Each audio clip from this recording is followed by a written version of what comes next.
ay, ay. Ay, ay, ay, guy. What's up, guys? What's up, humans? Spring chickens, humanoids. Love creatures. I don't want to get out of bed and do this, but just tell me. A lot of times when the intuition is flowing stuff, and we talked about the war of art the other day, and sometimes when the muse and the intuitive and the flow state happens is in the morning time for me, in before and around the prayer and meditation time, and I try to keep prayer and meditation kind of separate as much as possible. But a lot of times, especially right now with all the Gemini energy and Uranus and everything else, is like the mental stuff is super active, on both sides of that, and in the morning. Anyway, so I'm doing. My name's Aaron. I do lots of things, and right now it's all about healing and step work and stuff. There's a lot. the AA big book. The 12 by 12 is really good too. That was written some years later, and it's a baby girl.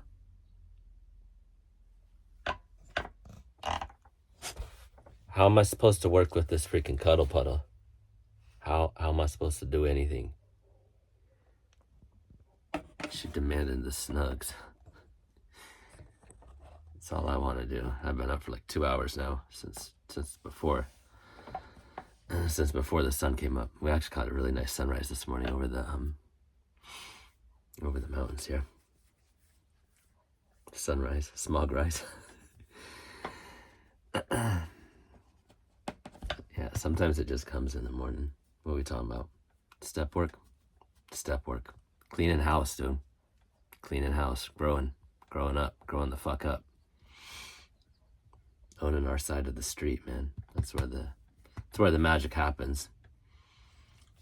It's tough when you're dealing with criminals, because what needs to happen is justice.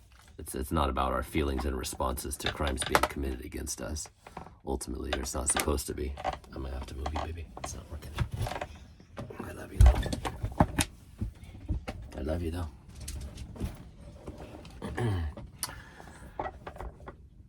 That's just a crock of shit, dude. This whole system is fucking busted and janky. And my attitude about it probably had an impact on things a couple times. This is one of the things I realized this morning. I had a couple moments where, little details, little moments where things might have happened or might have been able to shift for me in the last year or two.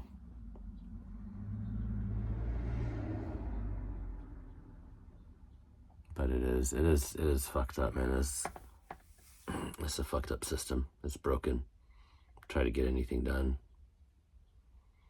If you've ever tried to get anything done at any governmental agency in your lifetime, if you're 40, 50, 60 years old, you can confirm they don't really work that well, if at all, most of them. But I gotta keep my tongue in check. Man. My side of the street. It's what I gotta remember. Like, no matter what's going on, I can't control any of that shit. And there are always options and moments and capacity to change things, dude. How our attitude matters, dude. Our fucking attitude and our approach it matters so much. It's always gonna impact things. But the AA big book and the 12 by 12, they're kind of like I don't want to say like Old Testament, but they're coming up on 100 years now. The program itself and the big book, like the basic text, and then the 12 by 12. Anyways, it's really useful. It's really useful stuff for healing, not just from addiction or alcoholism, but from any variety of human dysfunction, basically, of which there are many. And this morning is just popping out. It's popping out to me really big time this morning, because I've been pretty actively doing a lot of this work now, and I actually was and thinking about the Sagittarius new moon, I had started doing a bunch of this stuff last October and November during Libra, Scorpio, and Sagittarius season. I had started doing a lot of this stuff, doing some deep cleaning work. Kind of interesting. Kind of interesting. Anyways, the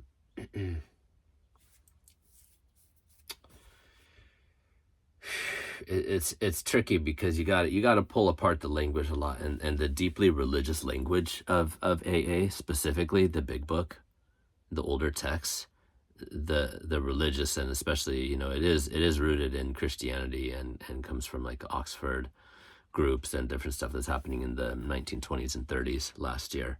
So it has a lot of that flavor to it, and a lot of the same flavor that that became much of what we know today as the kind of spiritual and New Age communities, a lot of which is based off of A Course in Miracles and similar works back in the 60s, 70s, 80s. A lot of that stuff has its roots in AA and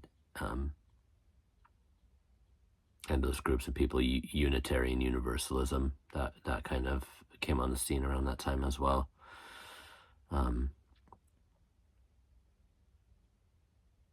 So there are threads to navigate with that as far as language, and especially more recently what I've seen as far as spiritual bypassing. There's a couple major flaws in the fundamental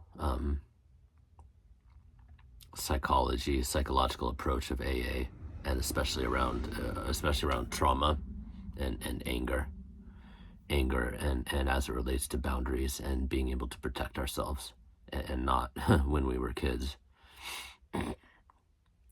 or for people, for people of color, any kind of anybody that has like systemic issues as well, which is so many people. Story for another time, issue for another time. Sorry, I'm still in caffeine mode, but Spirit told me get out of bed. Not get out of bed, I've already been out of bed off and on for a couple hours. Spirit told me to get up and fucking write some of this stuff down. AA and the 12-step approach, as you get further into like the 70s, 80s, 90s, and into today, it tends to use more clinical and somewhat clean language. But the older stuff has more spiritual power in it. It can also be kind of messy, because it does come from a Judeo-Christian approach, and often without really acknowledging that or saying, well, we're just spiritual. And to some extent that's true, but a lot of the basic writing and the basic text is like it's in these very Christian terms, and pluses and minuses. It turns a lot of people off. A lot of people have had spiritual and religious abuse as well within their family, within organizations, and it's extremely damaging. Just like like SA and other forms of abuse, it's like taking, or like hate crimes, taking people that are of like a minority or people with disabilities and stuff like that, and targeting them because of that.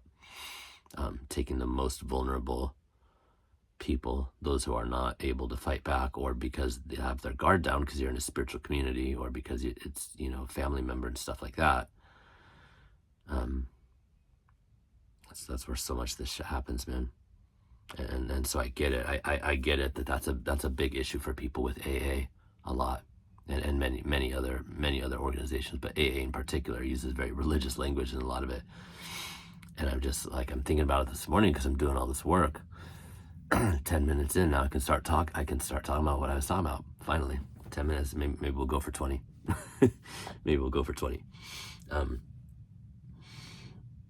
The religious language, dude, it's such a problem, but it's also like, as I'm going through some of my work again and looking at some of this stuff, it's also it also gives us a good starting point, potentially for doing our inventory work and and the amends that leads into.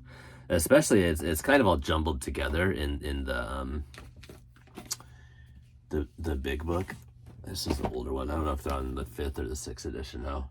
Big old fatty. I get a lot out of actually the stories, dude. Just reading people's stories, because that's pretty easy to relate to when people are sharing their internal process and stuff like that. And I love so much about the text itself. It's very antiquated and dated as far as a lot of the gender roles and and just the religious language, the Christian overtones can be a lot. But this morning I was thinking about and feeling like how useful it actually is, because when you don't know where to start, and this is what it says in the big book, it's like it can be overwhelming, especially if it's your first time going through any of this kind of stuff, man. It's rough, dude. I'm not gonna pretend it isn't, dude. It's rough, even if you've done it before, even if you've been doing it for a while.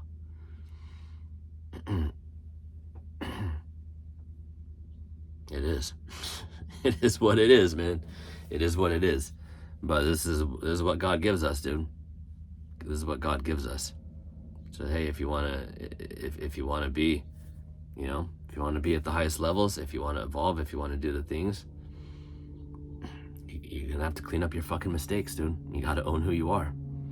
If you wanna grow, you gotta be like, well, this is where I'm at right now.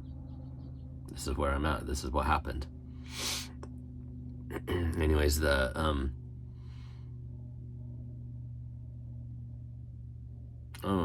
gonna do some talks on that down the road somewhere, because it's complicated. Like so many things in life, it's complicated. It's really beautiful. It's really powerful. It's life-saving potentially, and there's problems with it. And like so much in the world, many people that are involved in that system don't want it to evolve. They're comfortable the way that it is, and shit can stay stuck when we stay too attached to things the way that they are, to systems, to people, to our ideas of ourselves and our own life, and whatever that's, whatever we want, whatever we wanted, whatever we think, it's supposed to look like, ABCD. When we're too attached to things, man, we can stay stuck, and often to our own detriment, sometimes even unto the point of death. When you're dealing with like alcoholism and addiction, it is like, even though it doesn't look like it on the outside necessarily, you're dealing with life and death issues.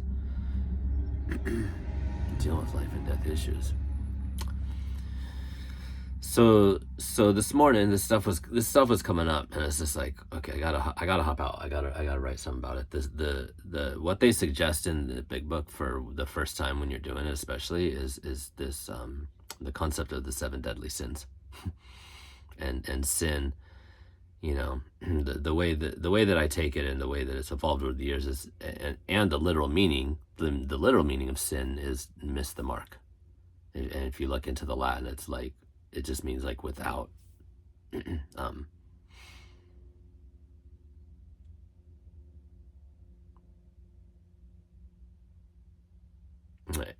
means to miss the mark, dude. It doesn't mean God is sitting there with a fucking hammer ready to chop our heads off and blow us up and stuff like that. It can feel like that sometimes. Karma can feel like that. The law of cause and effect can feel like that. And there is a layer of like divine justice that happens like with true evil. But sin generally means missing the mark. Or it did originally.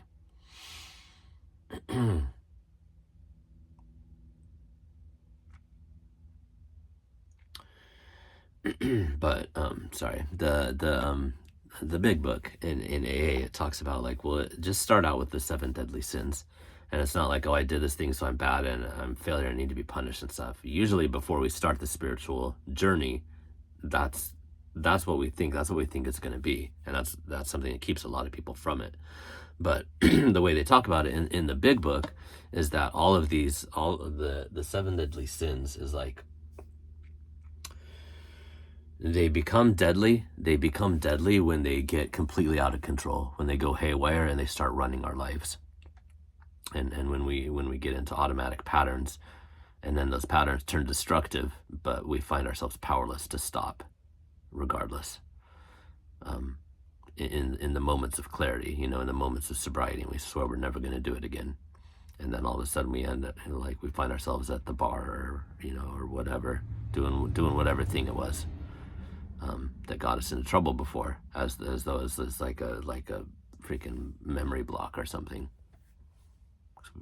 Because in those moments, it's not like we're choosing to have all the bad consequences and effects. We don't want all the bad stuff. We just, some part of us, some part of our brain or spirit or whatever it is, it's not making the connection. If I start doing this thing again, I'm going to be right there again. It's like, I want to feel this thing. I want to feel good. I want to do this thing, whatever. But that's how they talk about it in the big book. Sin is more, they were the first ones to talk about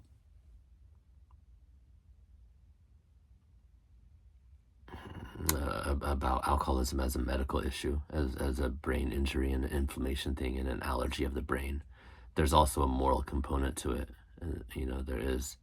There is right and wrong and all this stuff, and that's why we need to clean up our messes when we're in recovery, because there does tend to be a lot of injuries to other people and to ourselves, to our family especially.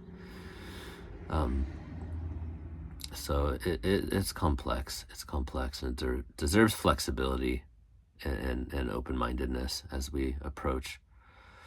And this is one of the core principles of AA. It's like, in order to recover, we have to maintain an attitude of honesty.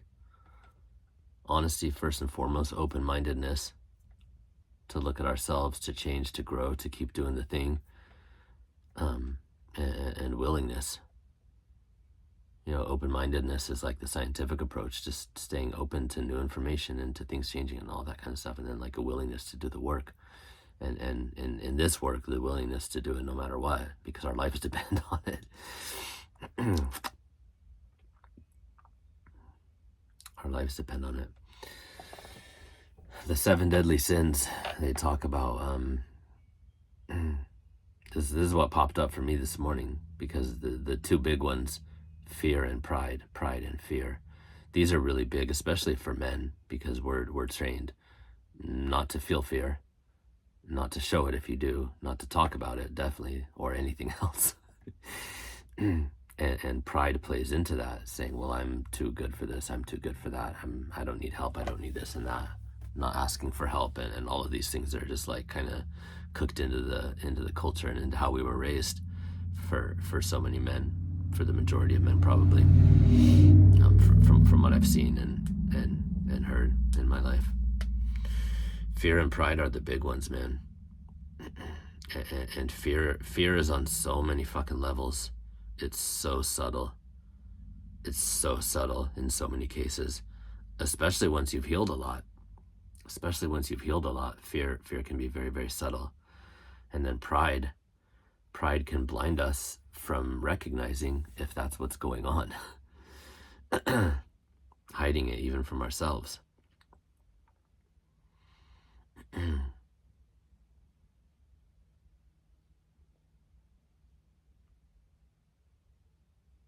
Again, it's unfortunate because the language turns so many people off, man. The language turns so many people off, but when it comes down to it, there's deep wisdom in this, and it is from God. God says to be aware of these things and wary of these things because they destroy us. Because they destroy us over time. They destroy our family, they destroy nations, they can destroy the entire world. They can, and they do, and we've seen it. We've seen it over and over and over. We came this close in World War II, and we're right there again. If you look at the what do they call it, the Armageddon clock, the end time, which is if nuclear warfare breaks out, that's it. We're closer than we've ever been. It's minutes to midnight right now, and there's a maniac at the helm of the biggest nuclear arsenal in the world. Complete fucking maniac who's desperate to cover up his crimes. I don't think he's going to start on a recovery program anytime soon.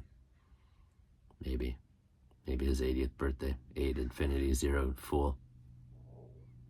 Miracles happen, dude. God's still in the business. God is still in the business. I gotta talk about these later. I'm not gonna start pulling out cards, dude. I'm gonna start pulling out cards. So fear, pride, sloth, which doesn't necessarily just mean laziness. For me, what I realized is some of my stuff in the last year was sloth, not in terms of like I'm not doing anything, but like staying stuck where I shouldn't have been, where God told me not to. Gluttony, envy,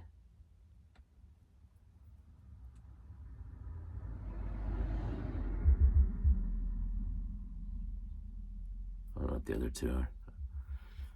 We'll do it later. I just wanted to talk about the fear and the pride one this morning because it really popped up. It really popped up for me. Pride is very dangerous in the spiritual realms as well. Thinking that we are so healed that we don't need to heal anymore, that we're beyond reproach, that other people can't reflect back to us. And again, this is very tricky territory. It's very dangerous territory because we need to get accurate reflections back from healthy people, especially for those of us that have been abused and that have trauma and PTSD and stuff like this, and childhood PTSD especially. Because when you receive information or reflections from unsafe, unhealthy, unhealed people, it's not correct, and it's very, very dangerous. So navigating that with honesty and integrity and safety, these things are huge. These things are huge. These things are huge, man. It's a lot. But just getting back into basics. All of these things, the 7 deadly sins, and the way they talk about it in AA is really cool, because it's not like you did this bad thing and you need to be punished. Mostly what we've gotten already was the punishment and the karma for those actions. Like we're well aware of what that shit led to, or we are once we go through this process, we see it more and more clearly that those patterns, those behaviors get us things that we don't want. But what I love about AA, first of all, like the medical approach, saying you're not like a bad person, you're not a failure. These are like there's the beginnings of looking at addiction as a medical issue rather than a moral failure or being just possessed by demons, both of which sometimes also happen and can overlap. And especially because drugs and alcohol, they tend to put our barriers down. So those things can happen. Those things end up happening even more. We get sucked into, this, that, and the other thing, or we allow people around us that shouldn't be around us, or spirits, But the thing that I really love about the AA approach is saying that like none of these things that are considered sins, like the 7 deadly sins or however you want to talk about them, they're not bad in and of themselves. Most of them are natural human drives. They're natural human drives that got out of balance. So fear, like when you think about it, just raw fear is a protective device. It's what keeps us alive. It's what keeps us safe. It's what allows us to keep our family safe. But when we allow it to run things, when it's in excess, which is so often, especially in this modern age when everybody's just like stressed out to the max, dude, and we don't even realize it. We're operating on stress hormones are part of the fear thing. And it's not normal to be in that state all the time, but it seems normal because our whole fucking society is like that most of the time. And that starts to break down our immune system and all kinds of shit, man. All kinds of stuff. So fear isn't bad in and of itself. It's not a sin. It's not wrong. There's nothing wrong with it. Oh, anger. Anger or wrath was the other one, number 6. And maybe the other one will come right now. Anger is not wrong. Anger is treated as something in AA, especially because Bill W. had problems with it. It's treated as something untouchable. We don't talk about that. We don't do that. We don't feel that. And this is where that whole thread came from. It's like anger isn't spiritual. If you're angry, then you're not spiritual. You're not healed or whatever. No, anger is normal, healthy, appropriate. It's how we establish safety and boundaries for ourselves and our loved ones. But when we're living from that place all the time, which is what happens when we start to suppress it, like all of these things, when it gets out of balance, then it turns into bitterness, resentment, rage, etc., and tends to blow up like a volcano at inopportune times. all of these things that are called like sins, they're sins when we miss the mark with them, but they're natural drives, they're natural human drives, evolutionary drives. Gluttony makes us sick. It's look at what it's doing to the world. Look at what it's doing to our people, our society, our physical bodies. Sick, incredible sickness. It blocks and clogs everything up. It's taking everything good out of the earth and turning it into trash piles. Excess. But normal hunger is normal. Hunger is normal and appropriate. We need to eat. It's part of our bodies. It's part of this physical world that we live in. Pride. Pride, when it's balanced, when it's healthy, when it's normal, it's like yeah, you're supposed to feel good about who you are, about your family, like and feeling pride for like for your children and their accomplishments and things like that. Like all of that stuff is totally normal. It's normal and it's healthy. But when it's in excess, when it's like we feel like we are better than, or we have to be better than, we have to prove ourselves. And then that ends up being this thing where it gets into competition. We feel like, we have to push other people down in order to get whatever, like recognition or fame or whatever it is that we need. Like that's pride in excess. And we're no longer able to receive, communication or reflection back that's from safe and healthy people, from sane people. So again, it's tricky because it's so hard to find those. It's so hard to find those in this day and age, especially when you're doing the work and when you've been doing the work for many years. This is why mentorship and having a sponsor and stuff like that is so incredibly useful. I recommend finding one or two or three. You can find different kinds of relationships depending on what department you're talking about. Recovery work, your whatever kind of work you're doing in the world. They say the rule of thirds is very useful in terms of life and just life generally. Spending, especially if you're like a business person, entrepreneur, stuff like that, spending about a third of the time with people that are on the same level as you, like friends and peers and people in a similar place. A third of your time with people that are behind you, people that you're kind of helping out and bringing along on the path, and then a third of the time with people that are ahead of you that you're learning from. And each one of those is going to be a little bit different, but again, balance, Trinity and triangles comes up. Sacred numbers, sacred geometry, dude. There's so much wisdom everywhere. Thirds. Anyways, sin isn't sin. The 7 deadly sins aren't necessarily the way that we've been trained to look at them. but they can be, and they are when we let them, when we miss the mark and just keep going down the same path that's not working.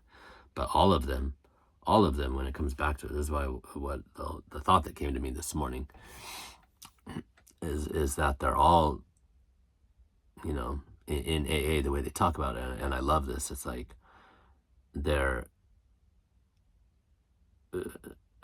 all come from normal drives. They come from normal human drives. And so the thing is not to erase them or to stop doing whatever.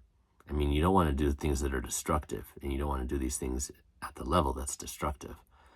But once we start to recognize that they're completely normal drives, that we're just out of fucking balance for one reason or another, either because of our actions, because of substances, because of patterns and habits that we got into, or because of, our childhood and our upbringing, and that was just considered normal back then.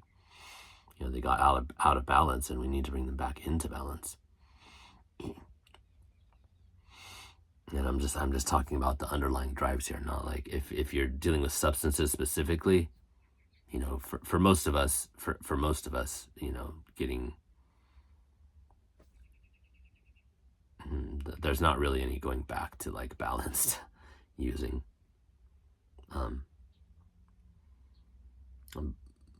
Again, that's a bigger conversation too, though, because stuff that I found out in recent years, especially from Adi Jaffe. I don't know how you pronounce his last name, Jaffe. Really cool guy. He's written a couple books, also in recovery.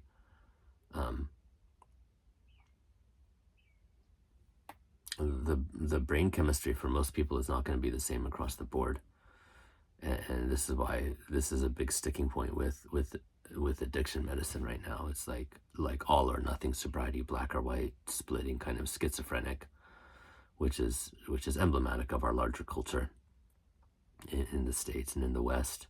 The schism between mind and body, spirit, soul, body, everything is like separate. It's either this or that. Most people that have had problems with one substance or even a few substances, that doesn't necessarily go across the board. And even people, even people that have had problematic, like drinking and stuff like that, many of them aren't what I would consider true alcoholics. A lot of them just have trauma or other things underneath the drinking or the using that was problematic, or the behaviors that were problematic for some period of time. And if those things get dealt with, again, this ties back into the balance thing. If the underneath things get dealt with, sometimes they have no problem going back to like moderation or like occasionally using social drinking and stuff like that.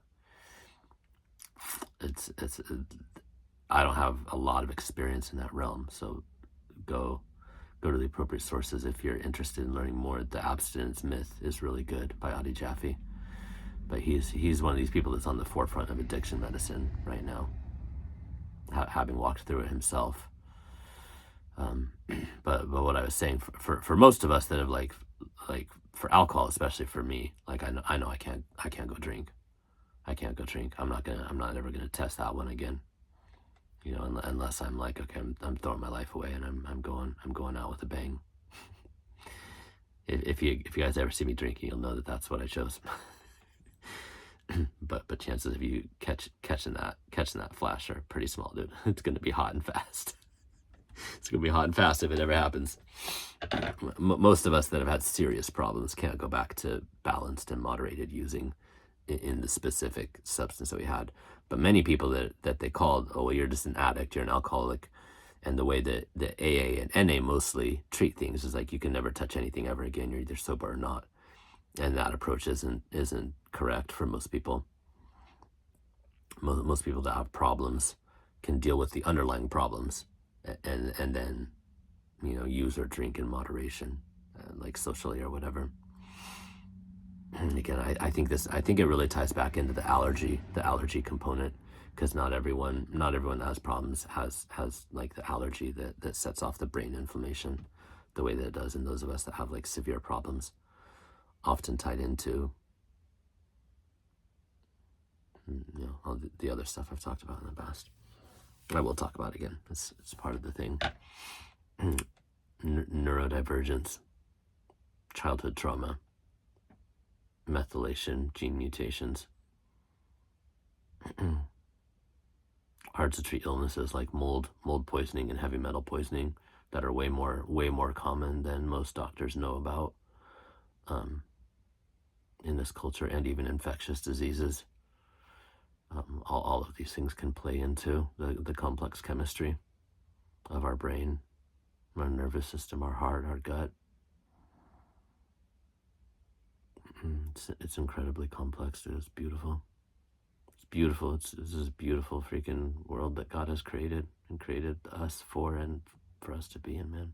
It's painful sometimes, though. The sins, the deadly sins, dude. The 7 deadly sins. They're they're normal. They're normal drives, most of them. So when you start looking at this work, 34, 7. When you start looking at this work and doing this work, just remember, don't approach it with dread and like, I'm a failure, I'm bad because I did this and that, and et cetera, et cetera.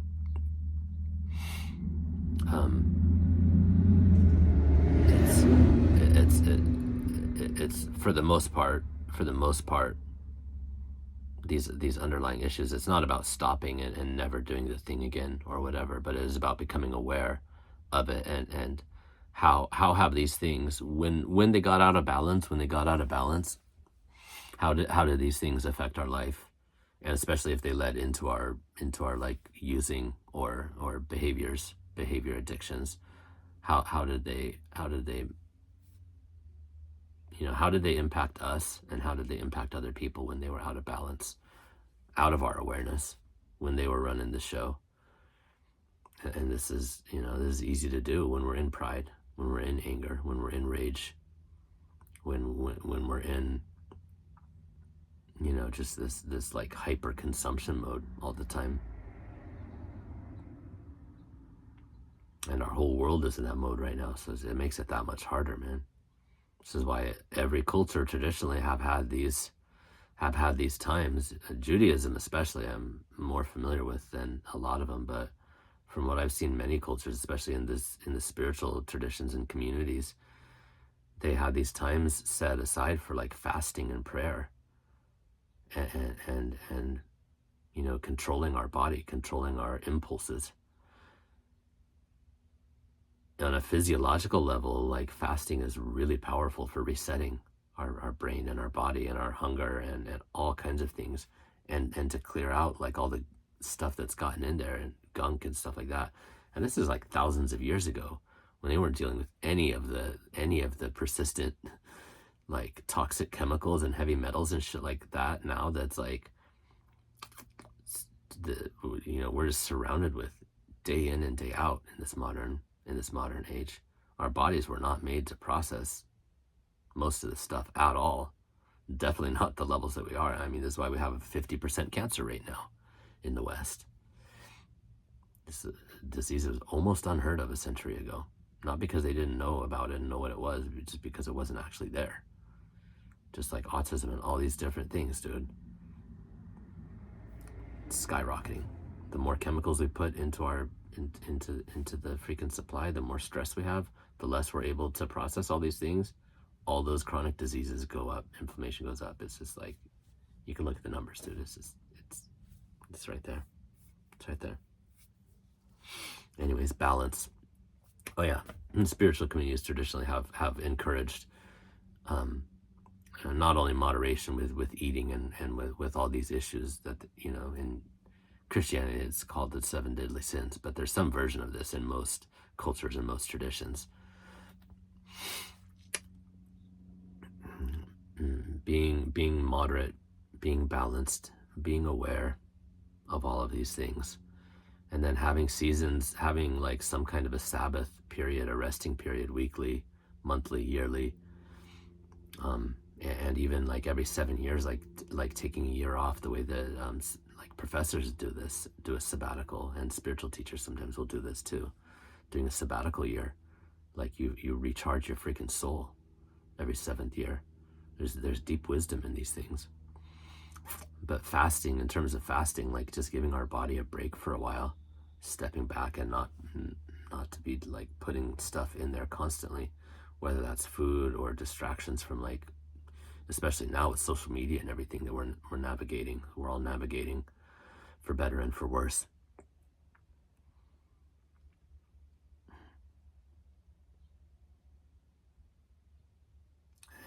And these things that we seem to be consuming, that we seem to be consuming, it's actually flipped around, and all these things are consuming us. They're consuming the earth. They're consuming our families. They're consuming life, and spitting out nothing. I mean, they put out a lot of profits, digital money and fucking computers, numbers and computers for companies.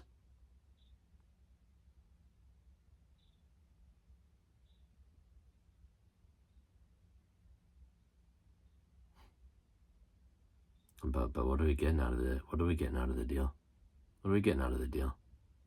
Sickness. A sick world, a dying fucking world, man. Dying society, dying families. People that don't even fucking look at each other. See people at dinner, families at dinner, kids, teenagers, everybody, even like little tiny kids, So many places you go, every single one of them is on a phone or a tablet. No communication, no eye contact, no nothing, dude. It's literally killing us. It's literally killing us. It's destroying our culture.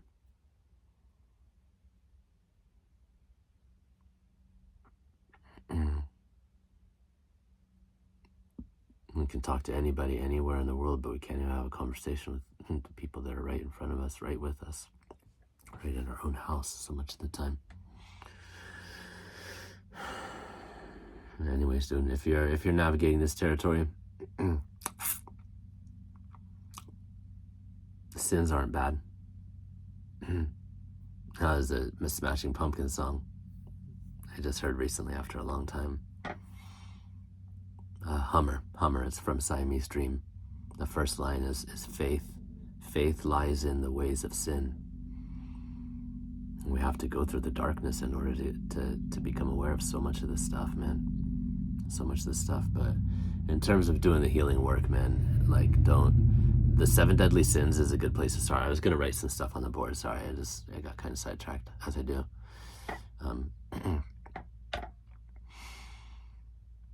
Looking at the 7 deadly sins is not like, okay, I did this and this and this. I did all these horrible things. I'm a failure, and I need to do penance for it forever.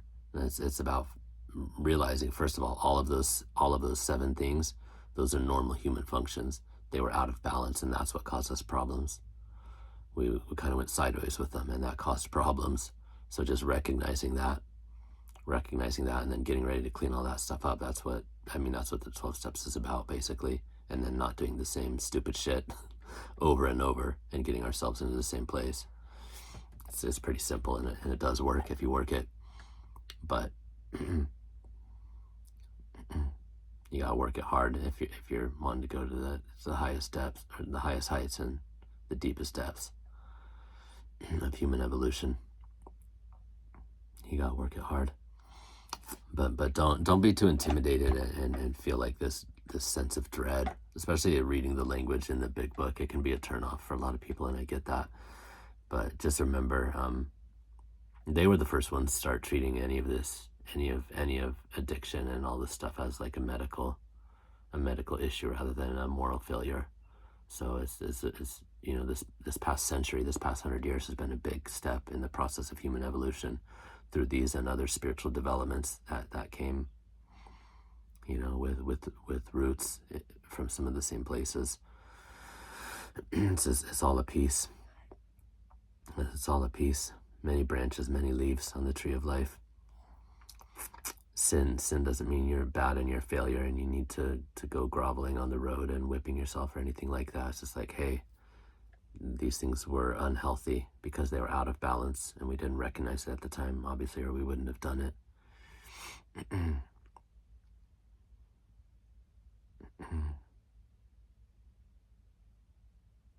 What was the other thing I was going to say? What was the other thing?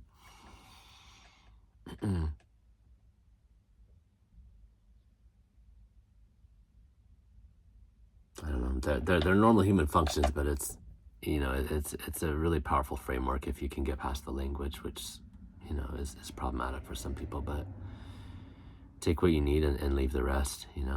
It's one of the things they do talk about a lot in AA and NA, even if all the groups don't necessarily follow that flawlessly or at all. You can find a lot of like heavy-handed religiosity in a lot of groups. True, it's unfortunate. But yeah, the big book and the 12 and 12 can be extremely helpful just to start. And they give slightly different approaches, but if you don't have anywhere else, and if you don't have anybody else and you don't go to meetings and stuff like that, just starting with that. I've done this several times since last year, and each time as I do it, and then I tend to work with God a lot and burn the stuff in ceremony or give it to the ocean for healing and release.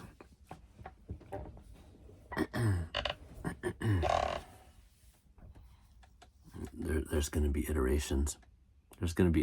But just you can start with those. list out, the 7 deadly sins, and just be like, okay, where has this affected me? Where have I gotten out of control with this? Who did it affect? How did it affect me, and how did it affect the other person?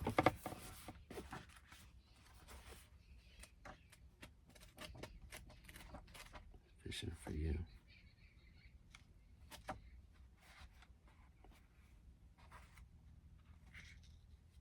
In the big book, it's the chapter 3 and 4, I think. Started upon a personal inventory.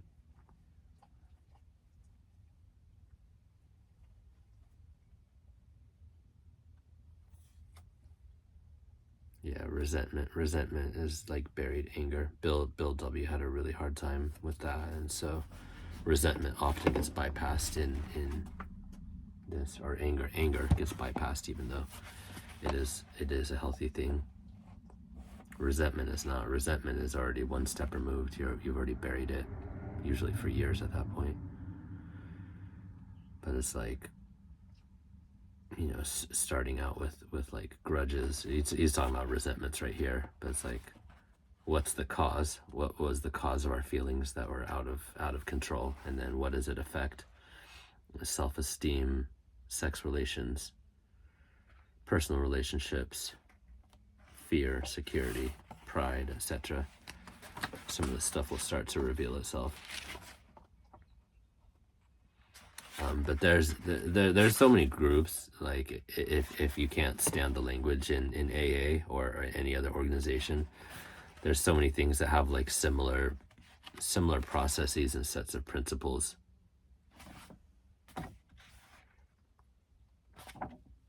How it works into action and then working with others is like step 12, 10, 11, 12. It's kind of all, and Vision for You is really beautiful as well. It's kind of all jumbled together in that book. The 12 by 12 breaks it out a little bit more, but if you can't, if the religious kind of language in the big book is too much of a turnoff for you, there's stuff that's a lot more clean, clinical, and other processes by which you can go through a similar, or other programs, other approaches that you can go through a similar thing, where you're like looking at your stuff and cleaning house as best you can do. But from where I'm standing, that's kind of the basis of recovery. I don't know anybody who's recovered without doing some kind of personal inventory. However that looks, and clean up the mess. The 7 deadly sins is just easy because it's like, well, it's not easy. It's not easy, but it is easy because most people in Judeo-Christian culture understand on some level, or have like some kind of a concept of it. Just remember, it's not like good and evil and you're bad and you have to pay for whatever you did. It's about things being out of balance, ultimately. Things being out of balance, and they can be brought back into balance, but we got to recognize them. We need to recognize what these things are, and then we need to admit where we were wrong and clean it up to the best of our ability. As appropriate, as long as doing so is not going to cause further injury to other people.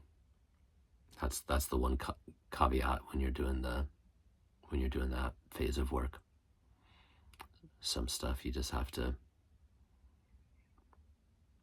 leave buried, and that's another reason why working with sponsor is so good, because for us, it's easy to think, I can just leave everything buried when most of it needs to get dealt with out of discomfort, rather than seeing that it's going to be a true injury to another person, like a worsened injury. Anyways, balance. It's not about right or wrong. I mean, yeah, yes and no. But the sins aren't like you're cursed because you did these things. It's like, no, you missed the mark, and you need to bring this normal human drive back into balance in your life. Because if we don't get them into balance, that like whichever extreme they're on, it's going to keep causing problems. If we're suppressing shit, if we're suppressing anger, if we're suppressing fear, that's what leads into all of the stuff that leads into addiction in the first place, man. or if we're just acting out on it and just fucking lashing out at people and doing whatever we want whenever we want. Same thing, other end of the spectrum. It's the balance, it's the middle path, dude. It's the balance. They talk about this in Buddhism a lot. The middle path. Everywhere you go, man, everywhere you go, every tradition, every language, the same messages come up over and over and over. Balance, balance, balance, balance. Love each other. Stop being assholes. Just stop being assholes. I think that was Jesus. I think Jesus said that one. Just quit being fucking assholes, yo. Chill. Chill. Chill. Don't take a chill pill. I was gonna say take a chill pill, but not talking to the recovery community. If you need medicine, like that's legit too, dude. There's another problem in AA and NA. It's like when you're getting medical treatment and you need, when you need stuff to get your brain in balance for a season, or for some people for life. Some people need to take medications for life. They pay lip service to it in the big book, but you find a lot of people that will lash out for that kind of stuff.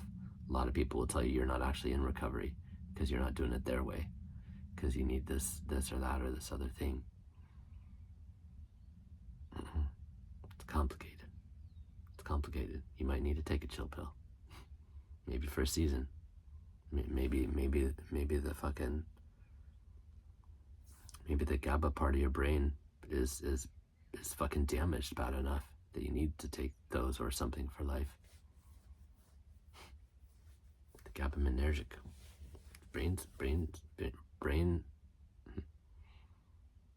science is it's very young, man. It's very young.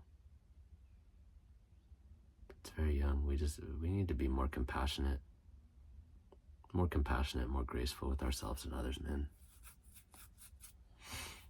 It's not a kind world. It's not a kind and loving world, but there's no reason for it not to be.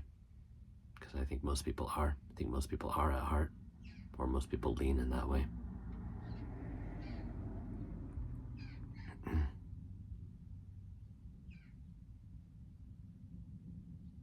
Anyway, happy Saturday. Happy Saturday. I'm gonna get some more caffeine, obviously. Obviously, my brain needs some caffeine still. And go do some gardening. Getting back into that, man. There's a really sweet little community garden nearby here that they're only open one day a week to volunteers. But I'm trying to get a plot for the year in there. But I'm gonna go back over and do some volunteer work again today over there. It feels good just to be out there and doing that and being around some other people that are vibing with that.